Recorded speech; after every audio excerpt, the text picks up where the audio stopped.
Right now, as you're listening to this, your brain is, it's likely actively repelling the exact things you want most in life. Oh, absolutely.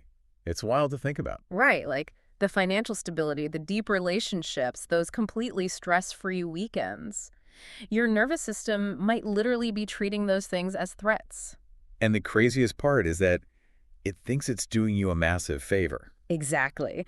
So today, we are taking a deep dive into why working 80 hours a week and doing everything quote unquote right might actually be the exact reason you are, well, fundamentally unprosperous. Yeah. It's really the ultimate modern paradox. I mean, we treat success like this simple engineering equation, right? Effort in, results out. Check the boxes, get the reward. Exactly. But you look around, and that equation is just, it's completely broken. Yeah. You've got two people with the exact same qualifications, putting in the exact same grueling hours. Yeah. And one of them is effortlessly thriving, like just attracting opportunities like a magnet. And the other feels like they're pushing this massive boulder up a muddy hill. Completely burnt out. And the person pushing the boulder is usually the one doing everything society tells them to do. Right. So we're going to unpack a really fascinating psychological and energetic framework today.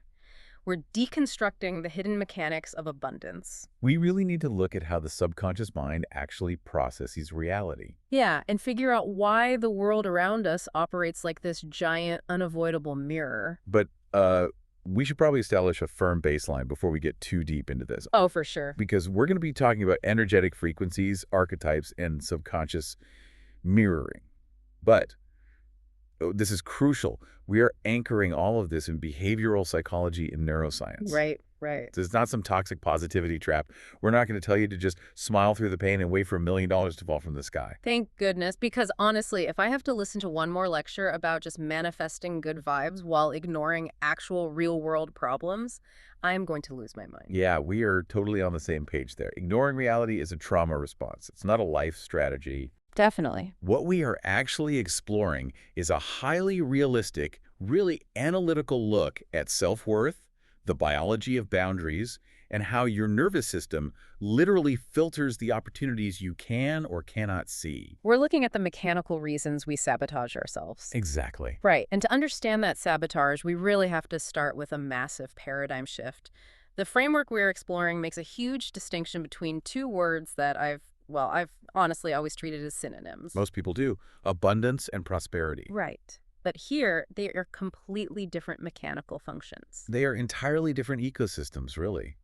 I mean, abundance is simply the vertical flow of infinite resources coming into your life. Okay, so it's like raw input. Right. Raw, unorganized input. It's the money that hits your bank account, the ideas that pop into your head in the shower. Or like the random stranger who offers to introduce you to a great contact. Yes, it's indiscriminate. It makes me think of a torrential downpour. Like abundance is just a heavy rainfall. It falls on everyone. That's a perfect visualization. But prosperity is entirely different, right? Prosperity is horizontal expansion. It's what you actually do with that rain. Exactly. How you catch it, utilize it, multiply it, and most importantly, actually grow from it. So using that rain analogy, prosperity is how well you've designed your garden. Yes, because prosperity requires a container. Right. If you only have a tiny, cracked teacup sitting in the middle of a dirt patch, well, you're experiencing an abundance of rain. The rain is definitely there. But the rest of it just washes away into the mud. Exactly. You are not prosperous. You caught exactly one teacup of water, and you're probably stressed about spilling it. Which brings us to the psychological architecture of why so many people are, walking around with tiny teacups instead of lush, well-irrigated gardens. The structural issue. Right. It comes down to a balance of internal archetypes. Yeah. The sources categorize these as feminine and masculine energies. And just to be absolutely clear, this has zero to do with biological gender. Oh, right. That's an important caveat. Yeah, every single human brain requires both of these psychological states to function correctly. So think of them more as modes of operating. Exactly. Modes of operating. How do these two modes dictate whether we have a teacup or a garden? Well, the feminine archetype is the energy of receptivity, creativity, stillness, and flow. Mechanically speaking, this is the psychological state that actually allows abundance to enter. It's the open container. Right. It's the ability to sit still, observe, and receive without immediately trying to force a specific outcome. So the feminine energy is the act of actually putting out the buckets, standing in the rain, and letting them fill up. Exactly. Now, on the flip side, the masculine archetype is the energy of structure, focus, boundaries, and logic. Okay. This is the energy that creates the safe container for that prosperity to expand. The irrigation system. Yes, it's the irrigation system. Mhm. It's the fence around the garden to keep the gear out. It's the deliberate, calculated action you take to utilize the resources you've just received. Which sounds incredibly familiar because that is basically the entire operating system of modern society. And there's the core problem right there. We're a bit unbalanced. Highly unbalanced. Yeah. Our current society is heavily skewed toward over-indexing on survival masculine energy. It's what we call hustle culture. Oh, yeah. The grind. Right, the biological imperative to constantly be doing, building, forcing, planning, and defending our territory. We literally biologically reward a constant state of hypervigilance. The whole wake up at 5 a.m., take an ice bath, answer 50 emails before breakfast, and crush your competition mindset. Exactly. So we are building these massive complex irrigation systems, but if we're only in that structural building mode, aren't we just like putting a giant concrete dome over the garden? That is exactly what happens. You build the perfect irrigation system, but you completely block the rain. Oh, wow. By constantly existing in that hyper-structured, stressed state, you shut down the receptive feminine energy you physically and psychologically cannot receive. That explains so much about corporate burnout. I mean, I know so many highly successful people who work 80 hours a week. They have a spreadsheet for literally everything. Their lives are optimized to the second. Yes, but they feel fundamentally unprosperous. They might have a high salary, but their health is failing, their marriages are crumbling, and they have zero actual joy. Because they built the dome. Mm-hmm.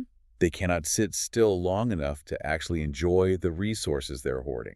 They have the structure for prosperity, but they lack the receptivity for abundance. Exactly. Both are biologically and psychologically required. Oh. If you only have receptive energy, you're flooded with brilliant ideas and opportunities, but you have no structure to execute them. So they just evaporate. Right. You become a dreamer who never achieves anything. But if you only have the structural energy, you experience this dry, exhausting, joyless burnout. So if the goal is to bring these two into perfect balance, we have to look at what's actively throwing us off balance, right? Like, why are we so obsessed with the concrete dome? And this leads into a concept about the subconscious mind that honestly is a bit mind-bending at first. Oh, yeah. This part broke my brain for a minute. The concept that the subconscious mind literally does not understand other people. Yes. The framework claims that the subconscious mind only knows self. But wait, hold on. I have to play devil's advocate here. Go for it.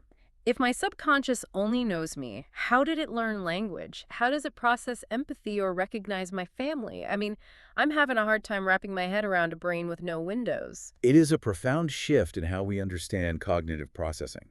So your conscious mind, the prefrontal cortex, the logical waking part of you, it absolutely understands boundaries. Right, it knows who's who. Exactly. It knows that you end here and I begin there. It processes names, faces, social dynamics. Okay, so what about the subconscious? The subconscious mind, the deeper limbic system, and the emotional processing centers operates entirely differently. It doesn't process external identities. It doesn't. No, it processes internal emotional frequencies and beliefs. So it's filtering everything through this deeply, I don't know, self-centered lens. Self-referential is probably a better term. Imagine the subconscious as a completely isolated room. As you said, no windows, only mirrors. Only mirrors. Yeah.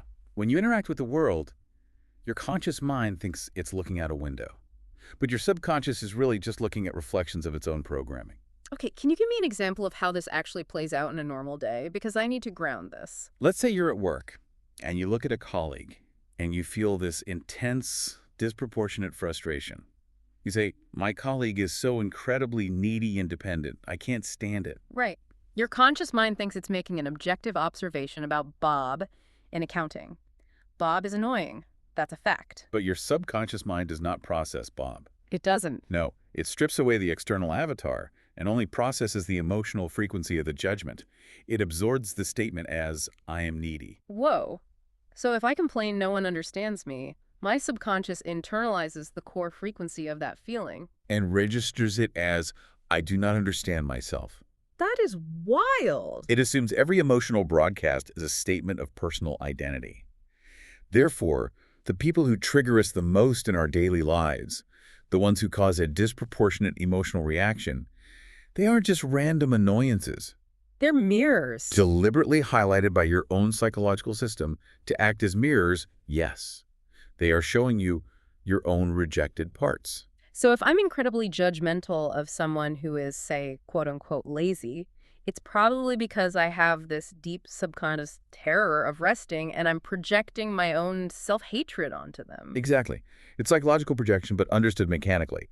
The system is actually trying to heal you by constantly bringing your unresolved issues into your physical reality. So you can finally see them. Right. But this raises a huge problem because my immediate reaction, and I'm sure everyone listening to this right now is thinking the same thing, is what about objective bad behavior?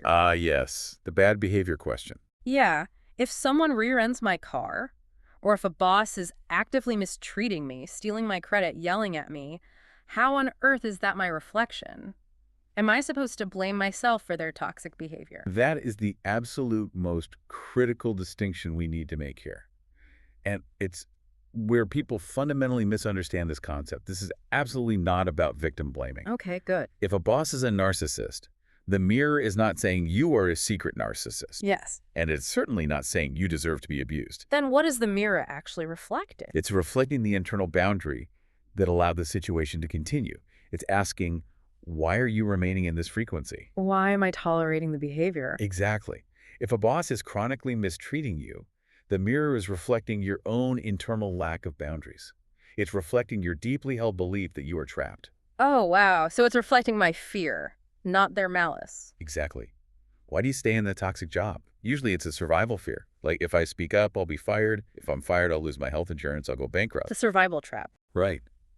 The boss is merely an external avatar being used by your subconscious to hold up a giant flashing sign that says, look at how little you value your own peace. Look at how much power you are giving away because you're terrified. Man, that is a tough pill to swallow because it means I can't just play the victim anymore. But it's also empowering. It is, because it takes the focus off trying to change the jerk boss, which never works anyway. You can't control other people, and it puts all the power back in your own hands. You just have to change your internal boundary. And what's fascinating from a behavioral standpoint is that once you actually recognize the reflection and change that internal boundary, What happened? once you mentally decide, I am no longer available for this treatment, the external reality usually reorganizes itself very quickly. The boss either backs down or you effortlessly find a new job. Because that specific mirror is no longer needed by your subconscious. Pres- There's this incredible story from the material that illustrates this perfectly. Think about being in a restaurant. You know, when you're at a crowded restaurant, you're hungry, and you're just sitting at your table, completely ignored. Oh, we have all experienced that specific infuriating scenario. Right. People who sat down 20 minutes after you are already eating their appetizers, and you are just invisible. And what do we usually do? We fume, we get mad at the waiter, we leave a bad review online. But if we apply the mirror concept, the external invisibility in that restaurant is a direct reflection of a person choosing to make themselves invisible in their own life. Right. Maybe they constantly defer to their partner's opinions, or maybe they never speak up in meetings at work.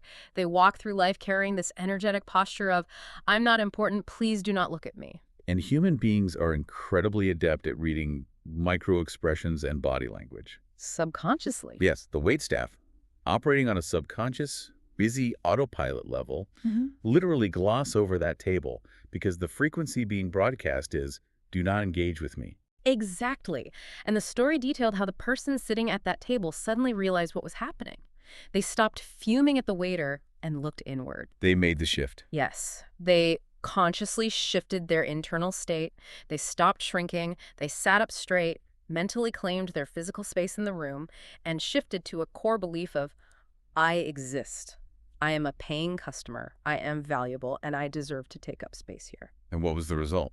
Within seconds, literally seconds of that internal shift, a waiter suddenly stopped, turned around as if waking up from a trance, apologized profusely for the wait, and gave them incredibly attentive service for the rest of the night. It's a brilliant example of how our internal posture dictates external treatment. Right. But, it begs a really important question. Okay. If we are generating our own reality through these subconscious broadcasts, why on earth would our brains choose to generate a reality where we are ignored, broke, and exhausted? Right. Why would anyone purposefully build a tiny teacup? If the universe is a mirror, why are we projecting scarcity? The framework points to two massive culprits for this self-sabotage: the scarcity mindset and generational programming. Let's unpack the scarcity mindset first. From a biological perspective, how does this work? This is intimately tied to the autonomic nervous system, specifically the state of sympathetic dominance. Break that down for us. What exactly is sympathetic dominance? Okay, so your nervous system has two main gears. The parasympathetic state, which is rest and digest. That's where creativity, healing, and connection happen. The garden state. Right. And then there's the sympathetic state, which is fight or flight. Now, if we look at human history, it's basically a brutal chronicle of ancestral traumas. Wars, migrations, economic collapses, famines. Exactly. Our great-grandparents literally had to fight for scraps of bread to survive the winter. Their reality was objective scarcity. And that constant objective threat trains the nervous system, doesn't it? It trains it to adopt a very specific, rigid, hypervigilant mindset. Protect what little we have. Do not take risks. Do not stand out, because the nail that sticks up gets hammered down. Stockpile everything. Yes, and we inherit that. Not just in the stories they tell us, but it is literally baked into how a family operates. Epigenetics, right? Exactly. Yeah. Epigenetics shows us that trauma actually alters the way genes are expressed in subsequent generations. We literally inherit a nervous system that is perpetually stuck in that fight or flight sympathetic dominance. And what does that do to the brain? When your brain believes it's under constant threat, it physically shuts blood flow away from the prefrontal cortex, which is the area responsible for expansive thinking, joy, and recognizing long-term opportunities. Because those are biological luxuries you cannot afford when you're running from a tiger. Exactly. So if you're operating on this inherited ancestral survival programming, your brain literally cannot see the pathways to prosperity. Its peripheral vision is narrowed, It's too busy scanning the horizon for the next disaster. which introduces a profound psychological paradox regarding our deepest fears. We assume humans only have one fundamental driving fear, the fear of dying. Which makes sense, that keeps the species alive. But there is a second, equally powerful fear that drives our self-sabotage. It is the fear of living. The fear of living. Why would we be terrified of a good life? Because truly, living experiencing immense joy, radical abundance, deep, vulnerable connection, massive success, it requires stepping entirely out of the known. It requires relinquishing control. And we hate losing control. We despise it. For many people, misery is incredibly comfortable because it's predictable. Wow. They know the exact dimensions of their suffering. They know how to survive a bad relationship or a stressful job, but they have no idea how to exist in expansive, unpredictable joy. They're terrified the other shoe is going to drop. We are so used to the heavy weight of the boulder that if someone actually takes it away, we feel like we're going to float off into space and die. So we go find another boulder. We unconsciously self-sabotage to return to the familiar baseline of stress because stress feels like safety to a traumatized nervous system. And a lot of that familiar stress comes from the literal words our parents said to us, the inherited scripts. Oh, the scripts are so powerful. Reading some of the common ones in this framework was like a punch to the gut. Things like, money changes people, or rich people are greedy and have headaches. Or the classic, just be happy with the bare minimum. Who do you think you are? Yes. Those aren't just casual phrases, are they? Not at all. From a developmental psychology perspective, those are powerful cognitive biases installed in the subconscious mind during early childhood, typically between the ages of 0 and 7. When we're basically sponges. Right. During that period, the brain operates in theta brainwaves.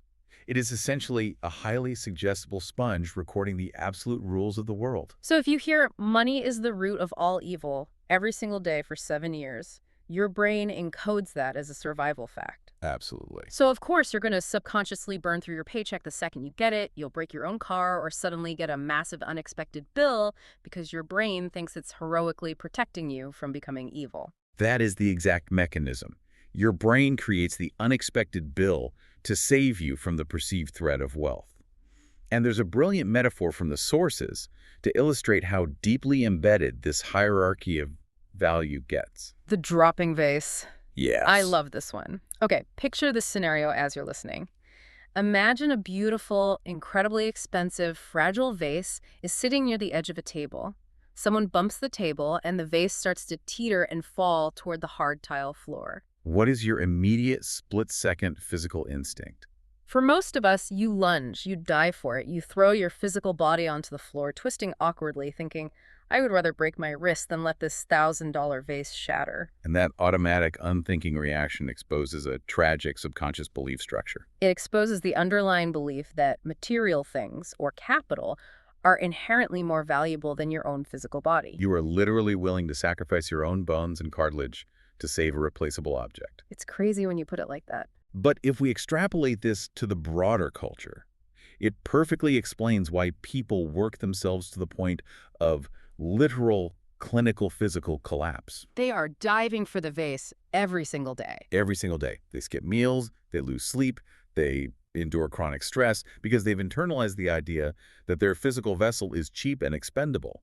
But capital and external success are precious. And until that internal hierarchy is reversed, true prosperity is mechanically impossible, because you're constantly degrading the very instrument your body that's required to actually experience the prosperity. Yes. But if this programming is so deeply baked into our nervous systems and our childhoods, it seems like we can't just ignore it. Do we have to actively override it, like reformatting a hard drive? We do.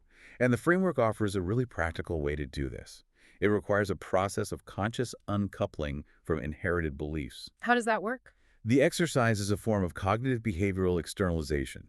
You sit down and physically write out every limiting phrase, every toxic script you remember hearing from your parents or guardians growing up. You get them out of the dark corners of your brain and onto paper. We can't afford that. Money doesn't grow on trees. Life is a struggle. Seeing them objectively is the first step. Then you engage in a visualization practice. You visualize your parents or guardians standing in front of you. Okay. And you mentally hand that piece of paper back to them. You acknowledge, with profound compassion and without anger, that while those hypervigilant beliefs may have helped them survive the specific harsh realities of their era, they no longer serve your reality today. You're respectfully returning their survival armor to them. Beautifully put. Yes. I love that it's done without anger. It's not about calling your mom and yelling at her. It's an internal realization. I see why you needed this heavy armor to survive your life, but I am not going into that same battle. I don't need to carry this metal around anymore. Exactly. It clears the energetic debris, allowing your nervous system to regulate, which perfectly positions us to look at the new rules of the game. Right. Once you drop the armor, how does reality actually function? Which brings us to the universal laws of alignment. We're moving from clearing the bad programming to installing the new operating system. Yes. And the first one is the law of love. Specifically, the mechanical difference between conditional and unconditional love. The framework categorizes conditional love as a strict karmic trap. Now, to ground that in behavioral psychology, think of it as transactional operant conditioning. Like training a dog. Right. Conditional love says, I will provide affection, but only if you achieve this specific metric, or I will validate you, but only if you behave exactly as I dictate. And we do this constantly, even unconsciously with our partners. I'll be so much happier with you when you finally get that promotion. Or with our kids, I'm proud of you because you got an A. We treat relationships like vending machines. Put in the correct behavior, get out the love. And what's the cost of that? By setting those conditions, you instantly introduce immense psychological resistance. You are attempting to control the external mirror. Oh, the mirror again. Always the mirror. True abundance, whether emotional or financial, requires a state of unconditional allowance. It means allowing people and circumstances to exist exactly as they are without demanding they change to earn your approval. Because when you remove the demand for control, you remove the friction, and the natural flow of energy is restored. Exactly. That concept of flow leads directly into the second law, which is arguably the most commercialized and misunderstood concept in all of pop psychology, the law of attraction. Or, as this framework more accurately calls it, the law of resonance. Right. People think this means the secret. Like if I just sit on my couch and think about a red Ferrari really, really hard, a Ferrari is going to magically materialize in my driveway. Which is a gross, almost cartoonish oversimplification of how the brain works. The fundamental mechanical rule of resonance is this. You do not attract what you want. You attract what you are. You attract what you are. That is a massive distinction. Let's explain this through the lens of the reticular activating system, the RAS. Your brain is bombarded by roughly 11 million bits of information every single second. 11 million. Every second. But your conscious mind can only process about 50 bits per second. So your brain has a bouncer at the door, the RAS, that filters out 99.9% of reality, only letting in information that matches your core existing beliefs. So if your core frequency, your underlying belief is, I am always in debt and there is never enough, what does the bouncer do? If your internal frequency is lack, your RAS filters out every single opportunity, solution, or positive interaction. It only lets you see the bills, the financial threats, and the things you cannot afford. Wow. You want financial freedom, but you're broadcasting debt. Therefore, your brain ensures you only experience a reality of debt. So if you focus obsessively on the problem, your brain's filtering system says, they're broadcasting the signal for problem. Let's send them more evidence to match that signal. Your focus literally expands the problem. That's terrifying, but also super helpful because it means you must embody the frequency of the outcome before the outcome can materialize in your reality. You have to change the instructions you're giving the bouncer. Exactly. And the most effective, scientifically proven tool for altering that internal frequency is the third law, the law of gratitude. Gratitude is the ultimate multiplier. But again, this isn't just mindlessly jotting down 3 things in a journal while you're half asleep, right? No, you have to actually change your neurochemistry. And there was this beautifully simple example to illustrate how to do this, the pink coffee cup. The pink coffee cup. I loved this. It's a brilliant masterclass in dopamine regulation and frequency shifting. Okay, picture this. Imagine you own a very simple, cheap, slightly chipped pink ceramic coffee cup. It's nothing special. But if you wake up, pour your cheap drip coffee into it, and you truly sit there for 2 minutes and enjoy it. You feel the actual warmth radiating into your hands. You appreciate the cheerful color. You savor the bitter taste of the coffee. You are generating an expansive internal frequency. You are signaling to your nervous system, I have good things and I am safe enough to enjoy them. You're actively flooding your system with dopamine and serotonin based on what you already possess. Now, contrast that with the alternative behavior. Right. The alternative is you are holding your perfectly fine pink cup, but you're furiously scrolling on your phone, looking at an influencer who is drinking a $20 artisanal matcha out of a hand-thrown $500 ceramic mug on a balcony in Italy. And you look back down at your pink cup and suddenly you feel poor, envious, and resentful. You immediately contract into a scarcity mindset. Same exact cup, entirely different biological and psychological reality. And that biological contraction immediately shuts down the prosperity channel. If your internal receptor for appreciation is so broken that you cannot extract joy from the pink cup, your system will not provide the artisanal mug or the Italian villa. Why would it? Exactly. You have demonstrated that you do not know how to process abundance. You only know how to process lack. Which brings up a really crucial corollary to all this, the win-win clause. Because looking at that influencer in Italy usually brings up a lot of envy. This is vital for collective prosperity. True abundance is not a zero-sum game. You cannot harbor deep, secret resentment toward a competitor, secretly hoping their business fails, while simultaneously expecting massive financial abundance for your own business. Because if you're hoping they fail, your underlying frequency, the message you're sending to your brain, is that there's a limited pie.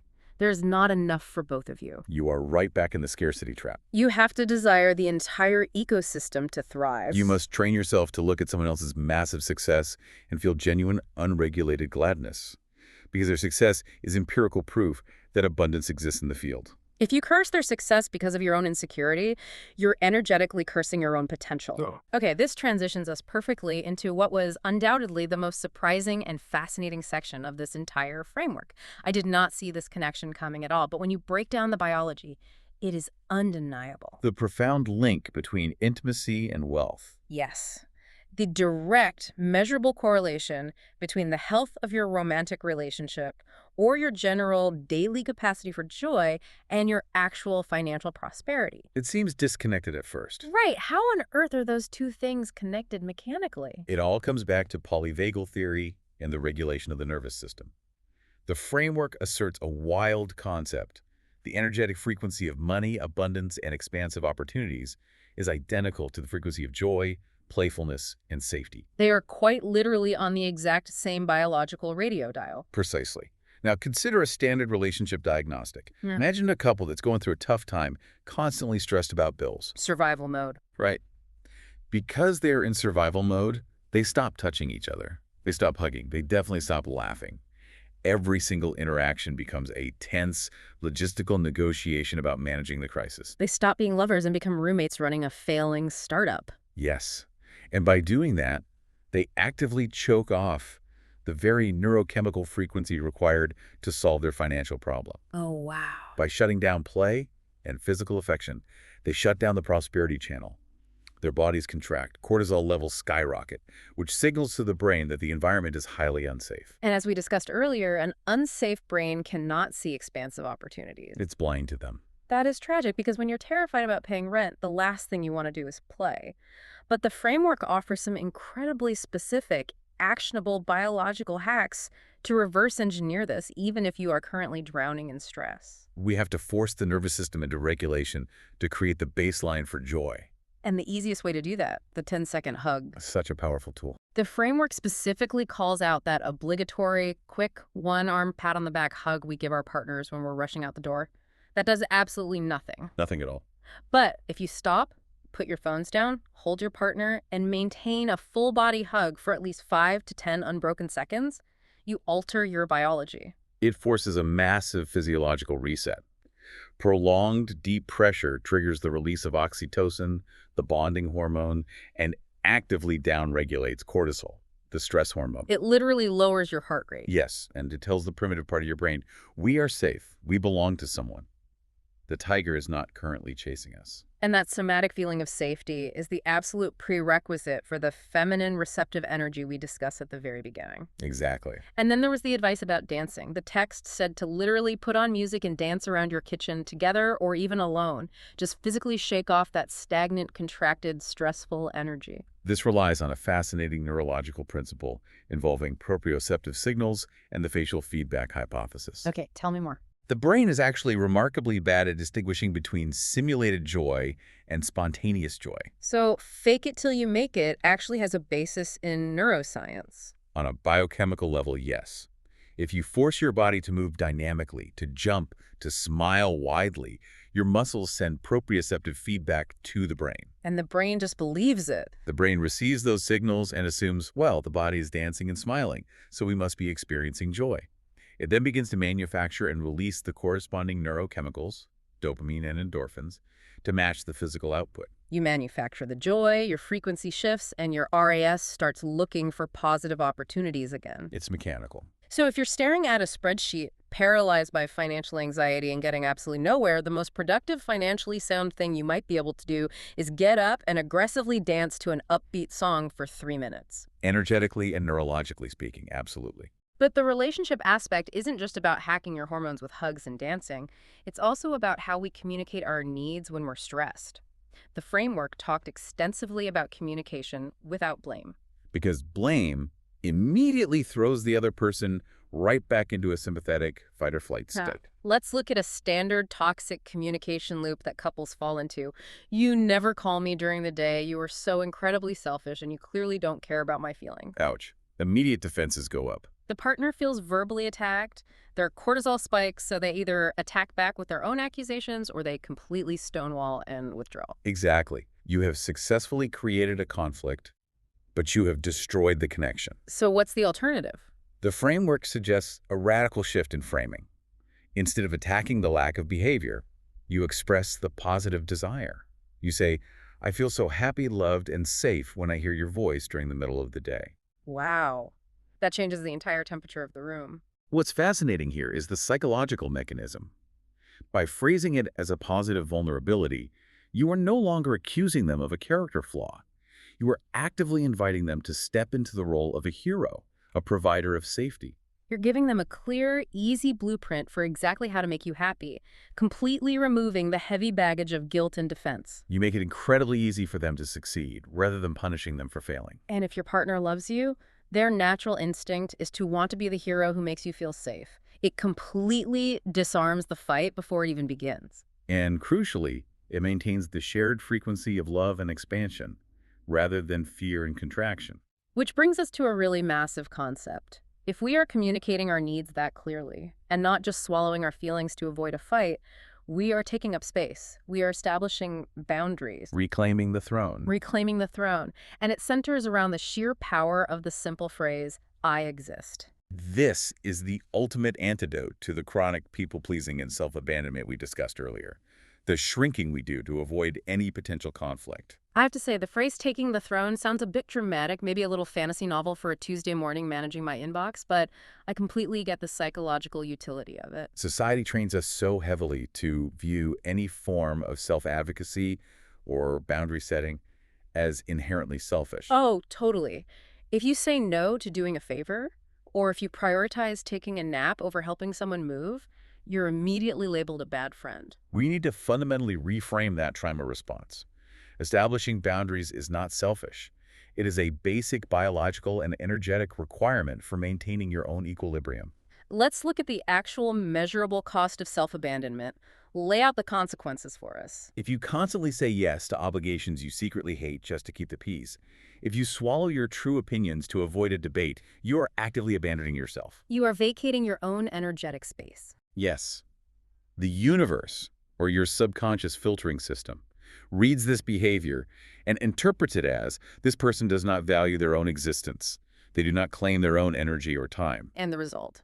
Therefore, we will not send them valuable opportunities or wealth because they will simply give it away to the first person who demands it. That is brutal, but so true. By trying to be the nice person who bends over backwards for everyone, you are literally training the world to treat you like a doormat. You're telling the universe not to give you anything valuable. Yes, you become an energetic leak. Taking the throne, despite the dramatic metaphor, simply means stopping that leak. It implies absolute sovereignty over your own life. When you mentally sit on your throne, you make a radical declaration, I exist. You stop playing the perpetual victim to everyone else's external demands. You recognize that your primary non-negotiable responsibility is to maintain the integrity of your own physical and energetic field. Because only from a place of absolute fullness can you truly help anyone else anyway. If you are exhausted, broke, and resentful, your help is toxic to begin with. This sovereignty requires a massive shift in how we talk to ourselves internally, too. The framework highlighted how eliminating certain reflexive phrases instantly alters your reality through neuroplasticity. Yes, specifically, eliminating the default phrases, I can't do this, or I'm not good at this. We say those all the time without thinking. But those phrases are self-fulfilling neurolinguistic curses. The subconscious mind takes them as literal, absolute commands. So if you constantly joke, I am terrible at managing money, the subconscious will ensure you make impulsive, poor financial decisions to maintain the consistency of that identity. The brain hates cognitive dissonance, so it proves your words right. So what's the linguistic replacement? The framework suggested replacing it with an anchor of absolute certainty. I can easily handle whatever comes my way. By repeatedly installing that specific belief, you literally rewire that reticular activating system we talked about earlier. You train your brain to spot solutions rather than obstacles. Yeah. So when a massive problem arises, instead of triggering a panic attack, your brain says, well, our established identity is that we handle things easily. So where is the easy solution hidden in this mess? It entirely changes your cognitive processing field. Okay, this has been an incredibly profound look at psychology and biology. But the real question is, how do we actually implement this on a random, chaotic Thursday afternoon? When life is actually happening. Right, when we are sleep deprived, the kids are screaming, the boss just sent an annoying email. How do we actually stay aligned? The framework dedicated a whole section to everyday grounding ritual. Bringing these high-level concepts down to the physical sensory level is essential. We are conscious beings, but we experience reality through a dense physical vessel. You cannot ignore the biology. Let's start with the physical environment. The framework was surprisingly strict about clutter. Your physical space is an externalized visual map of your internal mental state. A cluttered, broken, chaotic environment constantly sends micro-signals of stress to your amygdala. It represents unfinished business and a lack of care. Visual noise literally spikes cortisol. So if your home office is a disaster zone of old coffee cups and unopened mail, you cannot expect to sit down and have a clear, focused, prosperous mind. It's biologically impossible. But the key intervention here isn't just to aggressively clean, it's the specific intention behind the cleaning, isn't it? Exactly. If you angrily clean your house, slamming cabinet doors, and muttering resentfully about how you have to do everything around here, you are generating massive amounts of toxic, sympathetic nervous system energy. You're doing the physical chore, but completely failing the energetic test. Right. The framework reframes cleaning as an active energetic clearing. You are restoring order and sovereignty to your kingdom. You do it deliberately, with intention. You're purposefully creating a clean, clear vessel to receive that abundance we talked about. And that exact same logic applies to taking care of the physical body. Basic body mechanics. We can't ignore the vessel. You cannot maintain a high, expansive frequency if your physical machinery is breaking down from neglect. Eating vibrant, nutrient-dense foods, getting sunlight, walking in nature, actually moving your lymph system. These aren't just basic health tips from a magazine. They are absolute energetic requirements. You are physically tuning the biological instrument that receives the universe's signals. Speaking of tuning the instrument, I was absolutely obsessed with the sensory anchors the framework provided. These are like little biological cheat codes to instantly snap your nervous system out of an anxiety spiral and bring you back to the present moment. Scent is one of the most powerful tools for this because the olfactory bulb has a direct, unfiltered neurological connection to the limbic system, bypassing the logical brain entirely. The framework specifically recommended boiling cinnamon and cloves on the stove or using high-frequency essential oils like rose. It works wonders. I actually tried the cinnamon and clove thing yesterday, and honestly, the smell just instantly makes a house feel like a safe, warm, protected home. You can literally feel your shoulders drop away from your ears. Because it biologically anchors you in the now. Anxiety only exists in the future. Regret only exists in the past. That is so true. Scent forces your brain to acknowledge the present physical moment, which is the only place where true creation and neuroplasticity can happen. The final daily ritual they recommended is probably the hardest to execute, but easily the most powerful. The as-if simulation. Living as if the desired reality has already materialized. It is so hard because your current reality is constantly screaming at you that it hasn't happened yet. The bank account is still low. But the framework says you have to generate the biological feeling anyway. Because the physiological feeling of relief, of joy, of deep satisfaction is what actually magnetizes the outcome. If you're anxiously waiting for the money to arrive so you can finally relax and feel safe, the money will never arrive. Because your broadcast frequency is currently unsafe and lacking. You must cultivate the internal feeling of safety right now in your current imperfect environment to draw the prosperity to you. So even if you are just sitting at your kitchen table, drinking cheap coffee from your slightly chipped pink cup, you actively embody the feeling of total security and massive abundance. You walk through your mundane day with the internal posture of a highly prosperous person. You hold the internal frequency until the external reality reorganizes itself to catch up. Exactly. Okay, let's take a deep breath. We have covered a truly massive amount of ground today in this deep dive. Let's synthesize this journey. Sound good? We started by completely redefining what it means to be truly prosperous, realizing it's not just passively catching the rain, it's deliberately building the garden. And we explored the deeply uncomfortable but empowering concept that the world is our subconscious mirror, reflecting our own internal boundaries and hidden fears. We talked about the biology of breaking heavy ancestral trauma, handing that rusted survival armor back to our parents. And we explored the profound, scientifically backed realization that joy, physical affection, and playfulness are not just weekend frivolities, they're the very biological engines of success, wealth, and abundance. So, as we wrap up, what is the ultimate bottom line takeaway for the listener today? If they only remember one concept from this massive deep dive, what should it be? I want to address you, the listener, directly.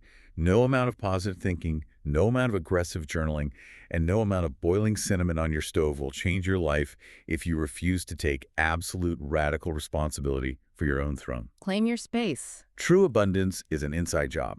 It begins the exact second you stop blaming external circumstances, your toxic boss, your childhood, the terrible economy, and realize that you are the sole author of your energetic and biological field.